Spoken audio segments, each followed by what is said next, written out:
Hello! So it's been a while since I've done an update video, so I thought that I would just share with you guys how things have been going in terms of my healing journey from chronic illness and just life in general after chronic illness. And so overall, I do not consider myself to be chronically ill anymore.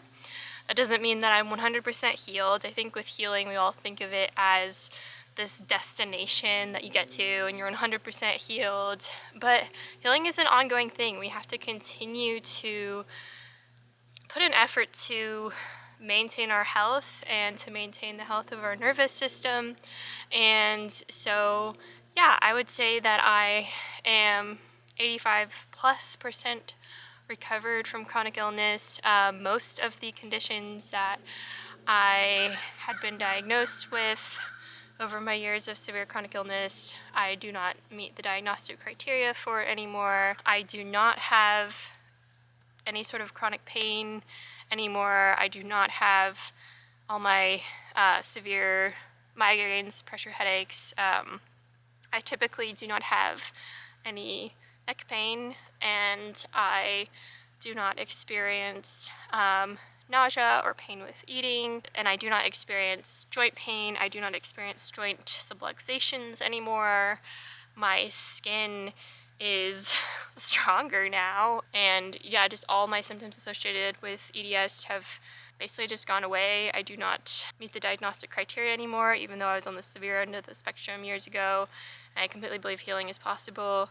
It's another thing that we could do a whole video on. I also don't associate myself with that diagnosis anymore, and so I do not consider myself as someone that has EDS or someone that is, a zebra or whatever. I completely let go of that identity, let go of that diagnosis, and pretty much all other diagnoses too, and I just see myself as somebody that is healthy and that is continuing to heal and just do the best that I can to optimize my health, and I just live a normal life now. I am able to work and travel and exercise. I'm back to rock climbing. I would say I'm close to as strong as I was before getting sick, and in some ways I find myself to be stronger. I'm less prone to getting injuries and things like that. There are definitely still things that I'm working on in terms of my healing journey, and I would say probably the biggest thing that I've been working on this past year plus or so has been processing past trauma and working through repressed emotions and just doing deeper inner work in terms of nervous system healing. And so that has been really life-changing for me, and it's all connected. The mind and the body, it can't be separated. Stored trauma and stress in the body creates chronic illness, it creates chronic symptoms, and that is something that is not anybody's fault. It's survival patterns. I really have made a lot of progress with that. I'm continuing to work on it. It certainly isn't easy, but it's worth it. And earlier this year, I started working with a coach one-on-one for the first time. So with my brain retraining, I never did a coach. I just did it all on my own, and that was where most of my healing came from. I physically was doing well before I started working with a coach, and so I don't think it's necessary, but for me it's just been really beneficial with some of this deeper work for looking at past trauma, looking at limiting beliefs and reframing those beliefs, creating new beliefs, that sort of thing. It's been really powerful, and resources that have been helpful for me with this as well has been the Primal Trust program. That's one of the only brain retraining programs that I've gone through personally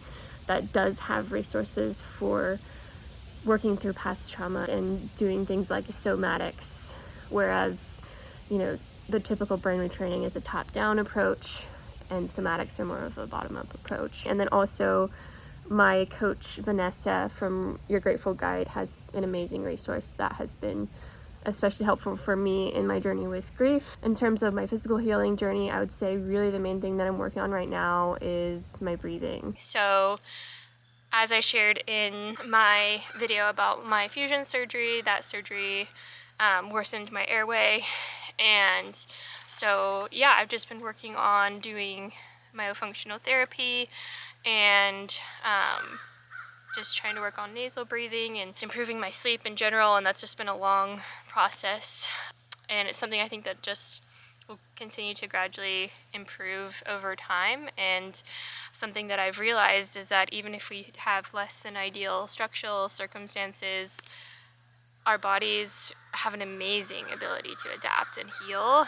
For reference, I have a very narrow palate, about 30 millimeters. It's supposed to be 40 plus. That just makes it so my airway really doesn't have the normal space, and my jaw is severely recessed, made worse by the fusion surgery. And so I actually was last year recommended to have double jaw surgery to bring my jaw forward and I guess open up the airway, and I did consider it, but mostly because of the fusion surgery making all those issues, I guess, worse. But ultimately I decided not to go forward with that surgery, and maybe I'll make a video on that specifically at some point, because there was a lot that went into that I didn't share anything about, just because at the time I didn't really want the internet's opinion on a big decision like that. I decided not to go forward with any surgery, and that doesn't mean that it's not something that can help some people, but for me, just having such negative experiences with surgeries and being in a good place with my health, it just didn't feel right, and I'm just going to continue to do everything I can to just open up my airway and hopefully have some natural expansion of my palate to allow for better breathing. And so yeah, that's the main thing that I'm working on. And as for diet, that's another thing that I could do a whole nother video on, but I am now following kind of like a animal-based diet for a year and a half. I did a very strict carnivore diet, saw a lot of healing with that, and then I added in a little bit of like fruit and honey, and now I eat probably 85 to 90% carnivore, and then any other foods I have are whole foods such as fruit, and I'm really willing to try things. I just feel the best eating meat, and so that's what I focus on. Changing my diet has completely brought me so much healing, and I think especially for EDS related things, the animal-based diet has just been honestly miraculous for. And so as another thing I should do a whole video on, but that's just a general update for that.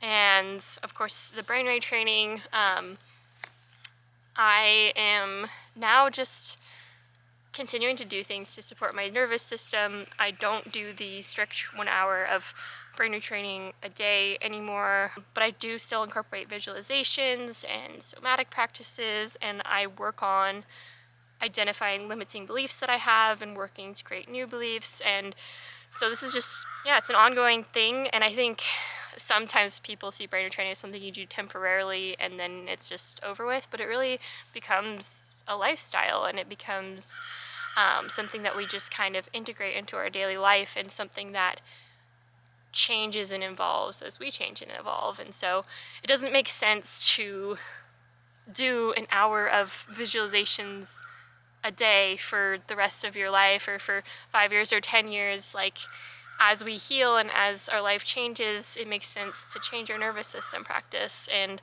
let that evolve, if that makes sense. And so I would say overall brain retraining and the carnivore, now animal-based diet, have been the most foundational things for my recovery overall. Obviously there have been things that have been supportive of my healing, such as prolotherapy or acupuncture, or sometimes I get gentle chiropractics. I've gotten curve correction and all these sorts of things that can be helpful. I've also gotten some myofascial release or craniosacral therapy, and that's been helpful and supportive too. But as I've continued to heal, I've noticed that as I let go of trying to find this perfect treatment or perfect doctor to come and to save me and to fix me. And I started to realize that the most important part of my healing was going to come from within. It was going to come from the hard work, the inner work, and also these lifestyle changes.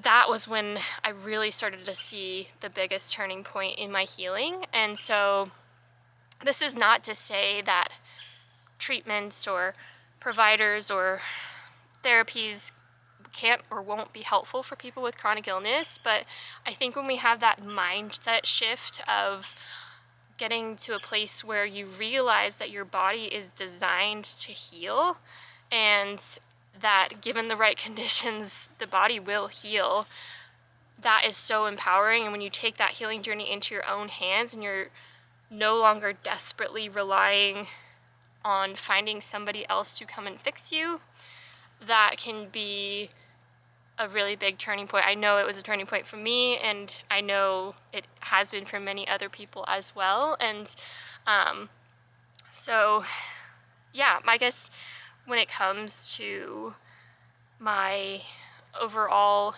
healing journey, I just have continued to make slow progress. And some people have asked me, like, did you just wake up one day and you were better? Absolutely not. Healing is difficult, and it's a journey where you're just going up and down and up and down, and it can be difficult and it can feel discouraging. But sometimes when you get to a certain point, you look back and you realize how far you've come, and that's kind of how it went for me. It was very slow and gradual, but every time I looked back, I'd say, oh, a few months ago, things were significantly worse, and I'm healing and I'm doing better. And so yeah, I guess that's kind of the update on that. As for life in general, I think this year has really been my year of realizing that life after chronic illness can be really, really difficult too. And sometimes people don't talk about how healing is really hard.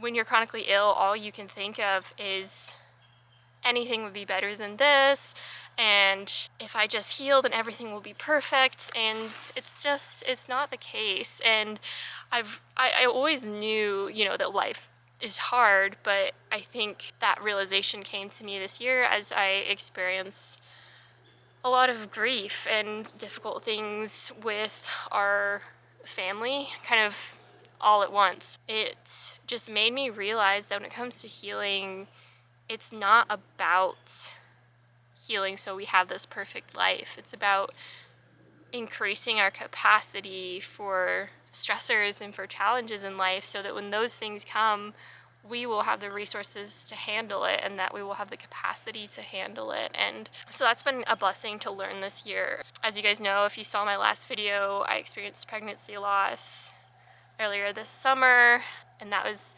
difficult, but I really feel like the tools that I learned through my chronic illness healing journey and my nervous system healing journey, that I was well prepared to handle that. And I went from, the worst day of my life to, overall doing fairly well in not too much time. And of course, grief is something that doesn't ever go away, but it's something that I've learned to move with. And just a few months after that, my grandmother passed away, and she is someone that was truly a second mother to me. I used to walk to her house as a child. She still lives very close to me, or lived very close, and I went to visit her several times a week, and she was very supportive to me in my chronic illness healing journey, and just was someone that was always a constant in my life. And so losing her was just a devastating and huge loss for our whole family. So just walking through that has been difficult. I'm not sharing all these things to be like, oh, feel bad for me, because this is just life. Life is hard, and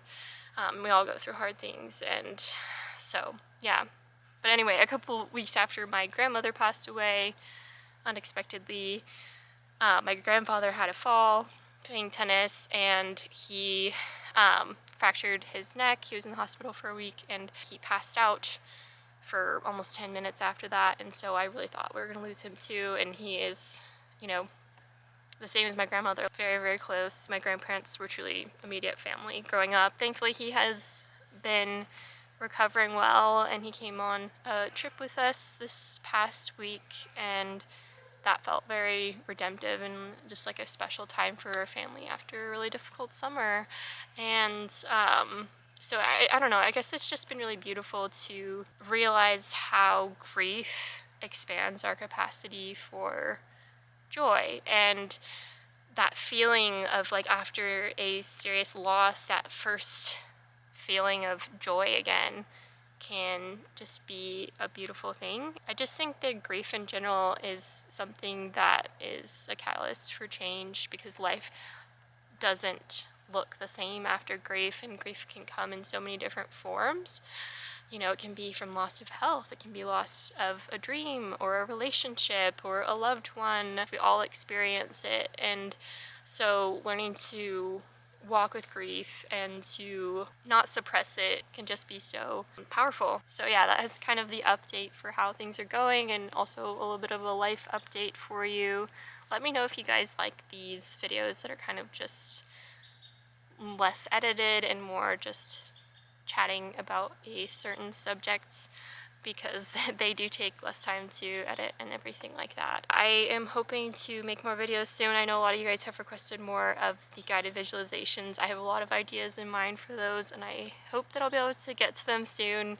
Life has been pretty crazy this year, but I do think it's just such an incredible blessing that I'm able to live a normal life now and experience these normal challenges of life, and also see how much I've learned through this experience with chronic illness and how it is preparing me for future challenges in life. I guess I will wrap it up here, but I hope you guys are doing well, and I hope you know that I am always rooting for you, always praying for you, and just hoping all the best for you. And if there's a certain video that you want to see, let me know in the comments down below. I can't promise I'll get to everything, but it is nice to know what you guys are wanting to see more of. So if you haven't already, make sure to subscribe and follow along on Instagram, and I will look forward to seeing you in another video very soon.